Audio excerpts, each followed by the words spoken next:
बिस्मिल्लाहिर्रहमानिर्रहीम। उम्मीद करता हूँ तमाम लोग खैर आफियत से होंगे। एक नए व्लॉग में खुश आमदीद करूँगा। आज़ाद कश्मीर के अंदर एक नई हुकूमत बन गई। नून लीग ने वहाँ पर जो अपनी हुकूमत है वो बना ली है, और जो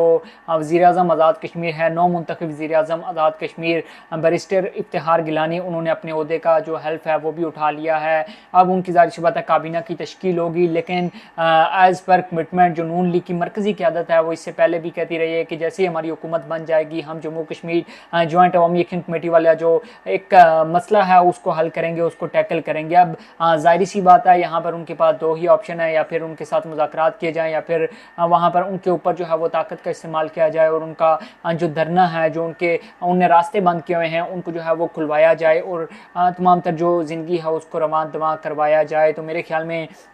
अब ज़ाहिर सी बात है वहाँ पर हुकूमत बन गई है, वज़ीर-ए-आज़म ने भी हेल्फ उठा लिया है, स्पीकर डिप्टी स्पीकर का इंतखाब भी हो चुका है, और जो कायम काम सदर हैं ज़ाहिर सी बात है वो भी मौजूदा आज़ाद कश्मीर के अंदर। और जब मुज़ाकरात का आगाज़ होता है, एक चीज़ ज़हन में रखिएगा, इससे पहले जब मुज़ाकरात हुए थे तो जो दूसरी जानिब थे, यानी कि जो पीपल्स पार्टी की जानिब से जो मुतालबात रखे गए थे वो यही थे कि सबसे पहले आप अपना धरना ख़त्म करें, उसके बाद आपके साथ जो है वो बातचीत की जाएगी, आपके तमाम तर मसाइल पर जो है वो गुफ्तगू शनीद की जाएगी। तो अब देखना यह है कि क्या नून लीग भी उसी डगर पर चलती है और यही मुतालबा करती है कि आप अपना धरना ख़त्म करें, उसके बाद बातचीत होगी, या फिर किन टर्म्स एंड कंडीशन पे नून लीग की ये जो हुकूमत है वो बातचीत करेगी। आज जब अपने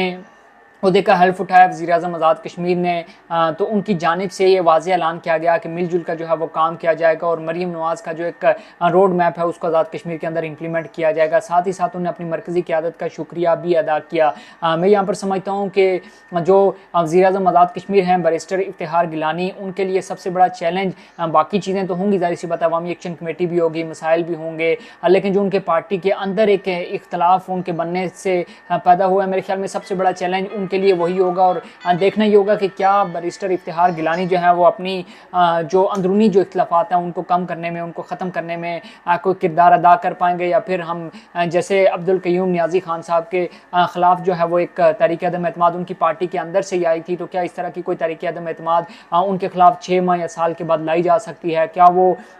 अपनी पार्टी को, अपनी काबीना का इसको इस हद तक जो है वो मजबूत कर पाएंगे, या फिर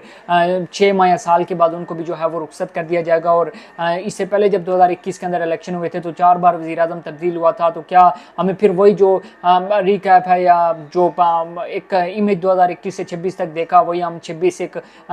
2031 तक जो है वो देखेंगे? तो इस हवाले से भी बड़ा ही आम होगा बैरिस्टर इफ्तिखार गिलानी के लिए बेशुमार चैलेंजेस, और सबसे आम चैलेंज उनके लिए जम्मू कश्मीर जॉइंट अवामी एक्शन कमेटी का होगा।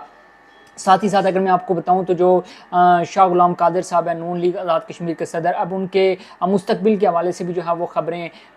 गर्दिश कर रही हैं, सवालात उठाए जा रहे हैं कि क्या जो शाह गुलाम कादिर साहब हैं उनको सदर रियासत बनाया जाएगा। अब सबसे पहले तो ये देखना होगा कि क्या उनको सदर का ओहदा जो है वो जो उनकी मरकज़ी क़यादत है उसकी जानिब से जो है वो ऑफ़र की जाती है या नहीं की जाती, और अगर की जाती है और वो उसको लेने से इनकार करते हैं, जो कि हमारे ज़राए ने बताया कि उन्होंने इनकार भी किया है, तो उनको जो पार्टी की सदारत है उससे भी हटाया जा सकता है। और उनको हटाने के बाद जो है वो राजा फ़ारूक हैदर खान साहब, चूँकि इससे पहले भी पार्टी की सदारत जो है वो कर चुके हैं, तो उनको दोबारा से पार्टी का सदर बनाया जा सकता है। लेकिन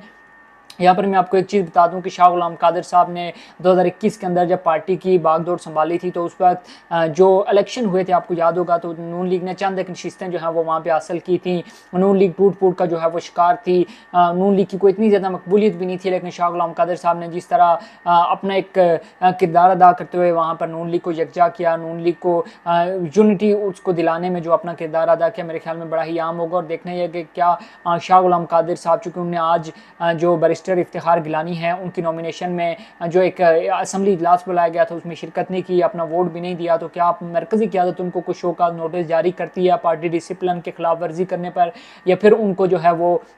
सदारती ओहदा जो है वो स्पॉन्सर किया जाता है और उनको कहा जाता है कि आप सदर बन जाएं? क्या वो उस चीज़ के लिए राज़ी होंगे या नहीं होंगे, या फिर वो इसी तरह से जो है वो एज ए मेंबर असम्बली अपना ये जो तमाम तर टेन्योर होगा और वो वेट करेंगे कि कब बैरिस्टर इफ्तिखार गिलानी को ओहदे से हटाया जाता है, या वो कमज़ोर पड़ते हैं और कभी ना कभी उनको जो है वो वज़ीर-ए-आज़म बनाया जाता है? तो इस हवाले से भी देखना होगा। साथ ही साथ इंटरनेट सर्विस के हवाले से अगर आपको बताऊँ तो आज़ाद कश्मीर के अंदर हम बताया ये जा रहा है कि आने वाले चंद दिनों में जो नौमुंतखब हुकूमत है ये इकदाम करने जाएगी, लेकिन उससे पहले जम्मू कश्मीर जॉइंट अवामी एक्शन कमेटी को ज़ाहिर सी बात है एंगेज किया जाएगा, उनके साथ बातचीत की जाएगी और उसके बाद ही जो है वो इंटरनेट सर्विस को बहाल करने के हवाले से इकदाम किए जाएंगे। क्योंकि आपको पता है कि आज़ाद कश्मीर के अंदर 3 माह से तकरीबन तमाम तर चीज़ें बंद हैं। पॉइंट वीन के अंदर तो इवन रोड्स वगैरह रास्ते तमाम तर चीज़ें बंद हैं। तालीमी सरगर्मियाँ जहाँ आज़ाद कश्मीर के जो बेशतर अजला हैं वहाँ पर मुकम्मल तौर पर मुअत्तल हैं। आज़ाद कश्मीर के अंदर 3 माह से ज़्यादा अरसा गुजर चुका है, वहाँ पर इंटरनेट सर्विस मुअत्तल है, वहाँ पर इवन ATMs और जो बैंकिंग का सिस्टम है वो भी मुअत्तल होकर रह गया है। तो जो आज़ाद कश्मीर के शहरी हैं काफ़ी ज़्यादा मुश्किलात का सामना करना पड़ रहे हैं, साथ ही साथ जो ओवरसीज़ कम्युनिटी है उसको भी काफ़ी ज़्यादा मुश्किलात का सामना करना पड़ रहा है।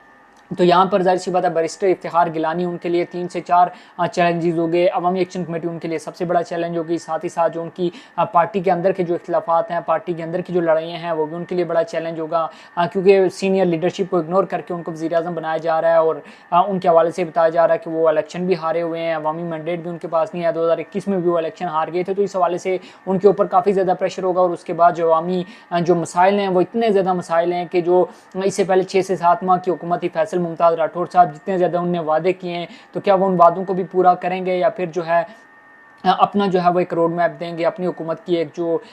पॉलिसी है उसको लेकर सामने आएंगे। तो बेशुमार ज़ाहिर सी बात है चैलेंजेस हैं और क्या मरकज़ी क़यादत और पंजाब की जानिब से उनको सपोर्ट, ज़ाहिर सी बात है सपोर्ट तो है ही है उनको, लेकिन क्या जैसे हमने देखा कि इलेक्शन के करीब आते ही इलेक्ट्रिक बसेस जो हैं वो आज़ाद कश्मीर के अंदर मुजफ्फराबाद के अंदर भेजी गई। तो इस तरह से क्या उनको इसी तरह से सपोर्ट जो है वो जारी रखी जाएगी या फिर चूँकि मरकज़ में भी जो है वो कहा यह जा रहा है कि शायद जो हुकूमत है वो तब्दील हो सकती है। तो मरकज़ में अगर हुकूमत तब्दील होती है तो मेरे ख्याल में बैरिस्टर इफ्तिखार गिलानी की हुकूमत के लिए काफ़ी ज़्यादा चैलेंजेस होंगे, काफ़ी ज़्यादा मसाइल का सामना भी करना पड़ सकेगा।